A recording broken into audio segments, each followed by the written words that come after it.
এক গ্রামে নরেন্দ্র নামে একজন বাস করত। তার বাড়িতে বউ ও এক ছেলে ছিল। একদিন হঠাৎ নরেন্দ্র ও তার বউ দুজনের তুমুল ঝামেলা উভয়। তারপর নরেন্দ্র বাড়ি থেকে চলে যায়।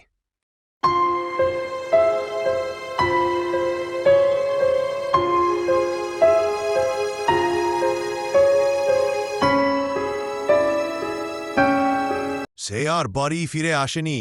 সব আত্মীয়র বাড়ি খোঁজা হলো, কোথাও তাকে পাওয়া গেল না।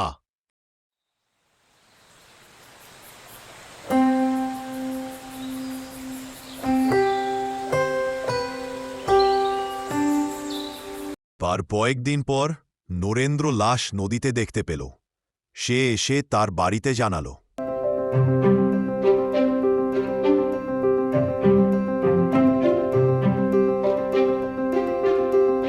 তারপর গ্রামের কয়েকজন মিলে তার শেষ কাজ সম্পূর্ণ করল। তার বেশ কিছুদিন পর জঙ্গলে একটা কঙ্কালকে দেখা গেল। মাঝে মাঝে গ্রামের রাস্তায় একটা কঙ্কালকে ঘোরাঘুরি করতে দেখা যায়।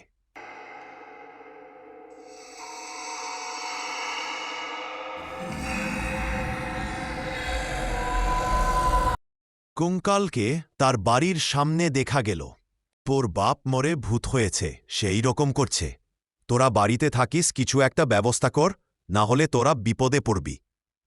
এই কথা শুনে সে এক তান্ত্রিকের কাছে গেল।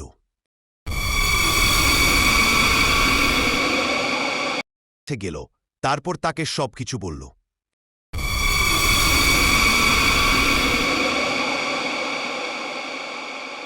সে সবকিছু শুনে তার গ্রামে এলো। তারপর মন্ত্র পড়ে একটা গাছে বেঁধে দিল। তারপর বলল, তোর বাপ মরে ভূত হয়ে কষ্ট পাচ্ছে, তাকে কষ্ট দিয়ে লাভ কি? গয়াতে গিয়ে সাধ্য করো, তাহলে মুক্তি হবে। তারপর দিন তার ছেলে গয়ার উদ্দেশ্যে রওনা হল। 2 দিনের মধ্যেই তার সাধ্য করল, আর গ্রামে ভূত দেখা গেল না।